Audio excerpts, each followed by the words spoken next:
ಅಲೆಲೆಲೆಲೆ ಹುಟ್ಟಿ ಇನ್ನೂ ಅರೆಗಳಿಗೆ ಆಗಿಲ್ಲ, ಹೇಗೆ ಆಟ ಆಡ್ತಾ ಇದ್ದಾನೆ ನೋಡಿ ನನ್ನ ಬಂಗಾರ. ಎಲ್ಲ ಅವ್ರ ಅಮ್ಮನೇ. ಅವಳು ಹೀಗೆ ಹುಟ್ಟಿದ ತಕ್ಷಣ ಚಿಗರೆ ತರ ಕಂಡ್ಬಿಡ್ತಾ ಇದ್ಲು. ಮುಖ ಎಲ್ಲ ತದ್ರೂಪ ಅವ್ರ ಅಪ್ಪನೇ.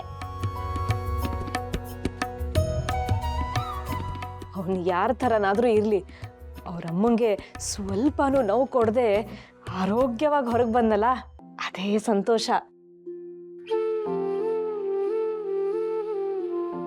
ಬಂಗಾರದಂತ ಮಗನ್ನ ಹೆತ್ತಿದೀಯಾ ಸರಸ್ವತಿ, ಆದ್ರೂ ಯಾಕಮ್ಮ ಸಪ್ಪಗಿದೀಯಾ? ಸರಸ್ವತಿ, ಯಾಕೆ ತಾಯಿ ಇನ್ನೂ ನೋವಾಗ್ತಿದೀಯಾ?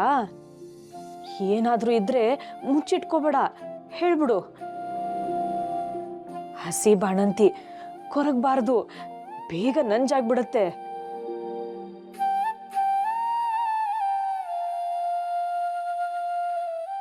ಯಾಕೆ ಮಗಳೇ, ಏನಾಯ್ತು?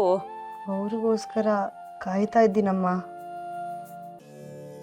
ಮಗು ನೋಡಿ ನೀವೆಲ್ಲರೂ ಸಂತೋಷ ಪಡ್ತಾ ಇದ್ದೀರಾ, ಆದರೆ ಅವ್ರ ಮಗು ನೋಡೋಕೆ ಬರಲೇ ಇಲ್ಲ. ಏಕೆ, ಅವ್ರಿಗಿಷ್ಟ ಇಲ್ವಾ? ಅಯ್ಯೋ ಪೆದ್ದಿ, ಹೆರಿಗೆ ಆದ ತಕ್ಷಣ ಅವನು ಕೇಳಿದ್ದು ಮಗು ಹೇಗಿದ್ದಾಳೆ ಅಂತ ಅಲ್ಲ, ಸರಸ್ವತಿ ಹೇಗಿದ್ದಾಳೆ ಅಂತ. ತಾಯಿ ಮಗು ಇಬ್ರು ಆರೋಗ್ಯವಾಗಿದ್ದಾರೆ ಅಂದ ತಕ್ಷಣ ಈ ಸಂತೋಷನ ನನ್ನ ಕೈಯಲ್ಲಿ ತಡೆಯಕ್ಕಾಗ್ತಿಲ್ಲ. ಕಾವೇರಿಯಲ್ಲಿ ಮುಳುಗಿ ಮಡಿಯಾಗಿ ಬರ್ತೀನಿ ಅಂತ ಹೋದ.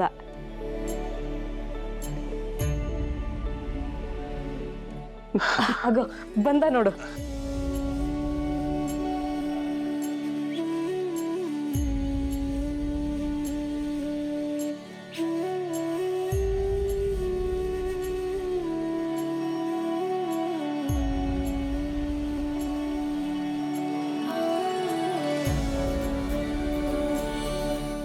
ಶ್ರೀಹರಿ, ಸರಸ್ವತಿ ಹೇಗಿದೆಯಾ?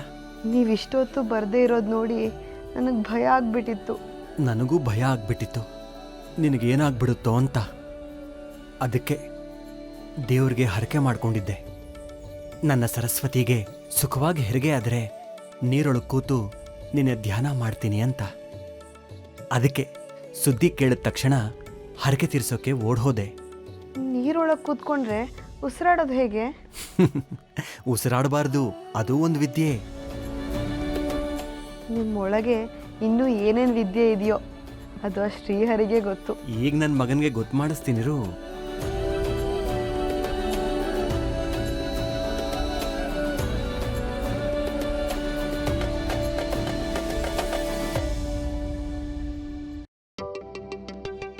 ನಿಮ್ಮನ್ನ ನೋಡಿದ್ಮೇಲೆ ಮನ್ಸು ಬದಲಾಯಿಸಿದ್ರು ಬದಲಾಯಿಸ್ಬೋದು. ಕೇಳಿ ನೋಡಿ. ನಿಮಗ್ ಸಮ್ಮತಿ ತಾನೆ? ನಮ್ಮ ಮಾತಿಗಿಂತ ಸರಸ್ವತಿ ಮನಸ್ಸು ಮುಖ್ಯ. ಅದು ಯಾವ ಜನ್ಮದ ರೂಢಾನೋ ಏನೋ ನನ್ನನ್ನು ವಿಪರೀತವಾಗಿ ಹಚ್ಕೊಂಡಿದ್ದಾಳೆ. ನನಗೂ ಅಷ್ಟೇ. ಒಂದು ಕ್ಷಣ ಅವಳು ಕಣ್ಣು ಮುಂದೆ ಇಲ್ಲ ಅಂದರೆ ಏನೋ ಕಳ್ಕೊಂಡ ಹಾಗೆ ಹುಡುಕಾಡ್ತಿರ್ತೀನಿ. ಇನ್ನು ಅವಳ ಗಂಡನಂತೂ ಕೇಳೋ ಹಾಗೆ ಇಲ್ಲ. ಮರ ತಬ್ಬಿದ ಬಳ್ಳಿ ಹಾಗೆ ಒಬ್ರನ್ನೊಬ್ರು ಅಂಡ್ಕೊಂಡೇ ಇರ್ತಾರೆ. ತಾಯಿ ಮಗು ನನ್ನ ಕಣ್ಮುಂದೆನೇ ಇರಬೇಕು ಅಂತ ನನ್ನ ಆಸೆ. ಆದರೆ ನಿಮ್ಮದು ಹೆತ್ತ ಕರುಳು, ನಮಗಿಂತ ಹೆಚ್ಚು ಪ್ರೀತಿ ನಿಮಗಿರುತ್ತೆ. ಎಲ್ಲವನ್ನೂ ಅವಳ ತೀರ್ಮಾನಕ್ಕೆ ಬಿಡೋಣ. ಅವಳಿಗೆ ಎಲ್ಲಿರಬೇಕು ಅಂತ ಇಷ್ಟ ಆಗುತ್ತೋ ಅಲ್ಲೇ ಇರಲಿ. ನಮ್ಮ ಮೋಹಕ್ಕಿಂತ ಅವಳ ಆಸೆನೇ ಮುಖ್ಯ ಅಲ್ವಾ? ತಾಯಿನೇ ಮರೆಯೋಷ್ಟು ಮಮತೆ ತೋರಿಸ್ತಾ ಇದ್ದೀರಾ ಅಂದರೆ ನಾವು ಎಷ್ಟೋ ಪುಣ್ಯ ಮಾಡಿದ್ದೀವಿ. ಹೂ ಬಿಡಿಸಿ ದೇವರು ಮುಡಿಯಲ್ಲಿಟ್ಟಷ್ಟು ಸಂತೋಷ ಆಗ್ತಾ ಇದೆ. ನೀವು ಹೇಳ್ದ ಹಾಗೆ ತೀರ್ಮಾನ ಅವಳಿಗೆ ಬಿಡೋಣ. ಅಜ್ಜಿ, ನಾವು ಮಗನ ನೋಡ್ಬೋದಾ? ನೋಡ್ಬೋದು, ಆದರೆ ಮುಟ್ಟಬಾರ್ದು, ದೂರದಿಂದಾನೇ ನೋಡಬೇಕು. ಒಳಗಡೆ ನಿಮ್ಮ ಗುರುಗಳಿದ್ದಾರೆ, ಹೋಗಿ ನೋಡಿ.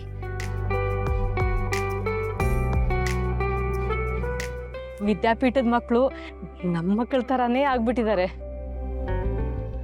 ನೀವು ನಂಬಲ್ಲ, ಅವ್ರ ಅಪ್ಪ ಅಮ್ಮ ಬಂದು ಕರೆದ್ರು ಹೋಗಲ್ಲ ಅಂತಾರೆ. ಹೆರಿಗೆ ಕಷ್ಟ ಆಗಿ ನಾನು ನಿಮ್ಮನ್ನು ಬಿಟ್ಟು ಹೋಗೋ ಪರಿಸ್ಥಿತಿ ಬಂದುಬಿಟ್ರೆ ಗತಿ ಏನು ಅಂತ ಭಯ ಆಗ್ಬಿಟ್ಟಿತ್ತು. ನನ್ನ ಗಂಡನಿಂದ ನನ್ನನ್ನು ದೂರ ಮಾಡಬೇಡ ದೇವ್ರೆ ಅಂತ ಬೇಡ್ಕೋತಾ ಇದ್ದೆ. ನನಗೆ ಹಣ್ಣು ಮುದುಕಿ ಆಗೋವರೆಗೂ ನಿಮ್ಮ ಜೊತೆಗೇ ಇರಬೇಕು ಅನ್ನೋ ಆಸೆ. ಆ ಆಸೆ ನನಗಿಲ್ವೇನು ಸರಸ್ವತಿ? ದೇವ್ರಿಗೆ ಆದಿ ಅಂತ್ಯ ಇಲ್ಲ ಅಂತೀವಲ್ಲ, ಹಾಗೆಯೇ ನಮ್ಮ ಪ್ರೀತಿಗೆ ಆದಿಯೂ ಇಲ್ಲ ಅಂತ್ಯನೂ ಇಲ್ಲ ಸರಸ್ವತಿ. ಯುಗ ಯುಗ ಕಳೆದರೂ ಕಲ್ಪಗಳೇ ಉರುಳಿದ್ರೂ ನಾವು ಹೀಗೆ ಒಟ್ಟಿಗೆ ಇರಬೇಕು. ನಾವು ಸಾವಿನಲ್ಲೂ ಜೊತೆಯಾಗಿ ಇರಬೇಕು ಅಂತ ನನ್ನ ಆಸೆ. ರೀ, ನಮ್ಮಿಬ್ಬರ ಆಸೆನೂ ಒಂದೇ. ನಿಮ್ಮನ್ನು ಒಂದು ಕ್ಷಣ ನೋಡಲಿಲ್ಲ ಅಂದರೆ ಅದೇನೋ ಮನಸ್ಸಲ್ಲಿ ತಳಮಳ. ನಿಮ್ಮೊಂದಿಗೆ ಮಾತಾಡದೇ ಇದ್ದರೆ ಏನೋ ಕಳ್ಕೊಂಡ ಭಾವ. ನಿಮ್ಮ ಉಸಿರು ತಾಕಿದ್ರೆ ಏನೋ ರೋಮಾಂಚನ. ನಿಮ್ಮ ಎದೆ ಮೇಲೆ ಕೊನೆ ಉಸಿರು ಬಿಡೋದೆ ನನಗೆ ಸ್ವರ್ಗ. ದಯಮಾಡಿ ನನ್ನನ್ನು ಎಲ್ಲಿಗೂ ಕಳಿಸ್ಬೇಡಿ. ನಿಮ್ಮ ನೆರಳಾಗಿ ಸದಾ ನಿಮ್ಮ ಜೊತೆಗೇ ಇರ್ತೀನಿ. ಗುರುಗಳೇ. ಬನ್ನಿ ಬನ್ನಿ, ಮಗುನ್ ನೋಡೋಕ್ ಬಂದ್ರಾ? ಹೌದು ಗುರುಗಳೇ. ಅಜ್ಜಿ ಹೇಳಿದ್ರು ಮಗುನ ನಾವು ಮುಟ್ಬಾರ್ದಂತೆ. ದೂರದಿಂದ ನೋಡು ಅಂದ್ರು ದೂರದಿಂದನೇ ನೋಡ್ತೀವಿ. ಅವ್ರು ಯಾಕೆ ಹಾಗೆ ಹೇಳಿದ್ದಾರೆ ಗೊತ್ತಾ? ತುಂಬಾ ಸೂಕ್ಷ್ಮವಾಗಿರುತ್ತೆ ಮೈಯಿ, ಅದಕ್ಕೆ ಮುಟ್ಟಬಾರ್ದು ಅನ್ನೋದು. ನೋಡಿ ನೋಡಿ. ಗುರುಗಳೇ, ಮಗು ನಿಮ್ಮಾಗೆ ಇದೆ.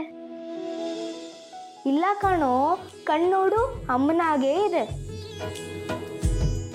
ಮೂಗು ಗುರುಗಳ ಹಾಗೆ ಇದೆ. ಬಣ್ಣ ಇಬ್ರಾಗೂ ಇದೆ. ಆಹಾ, ಭಲೆ ಚಾಣಾಕ್ಷರ ಕಂಡ್ರು ನೀವು.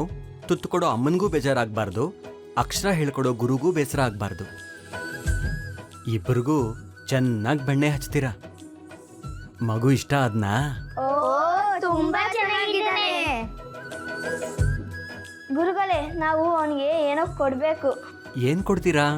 ಉಡುಗೊರೆ. ಓಹೋ, ನನ್ನ ಮಗನಿಗೆ ನನ್ನ ಶಿಷ್ಯರಿಂದ ಮೊಟ್ಟ ಮೊದಲ ಉಡುಗೊರೆ. ಏನ್ ತಂದಿದ್ದೀರಾ? ಕೊಡ್ರಪ್ಪ ನೋಡೋಣ. ತಗೋಲಿ ಗುರುಗಳೇ.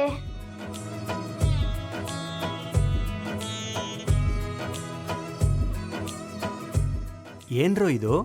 ಗಾಳಿ ಚಕ್ರ. ಗುರುಗಳೇ, ಒಂದ್ ದೊಡ್ಡನಾದ್ಮೇಲೆ ಇದು ನೋಡ್ಸೋದು ನಾನು ಹೇಳ್ಕೊಡ್ತೀನಿ.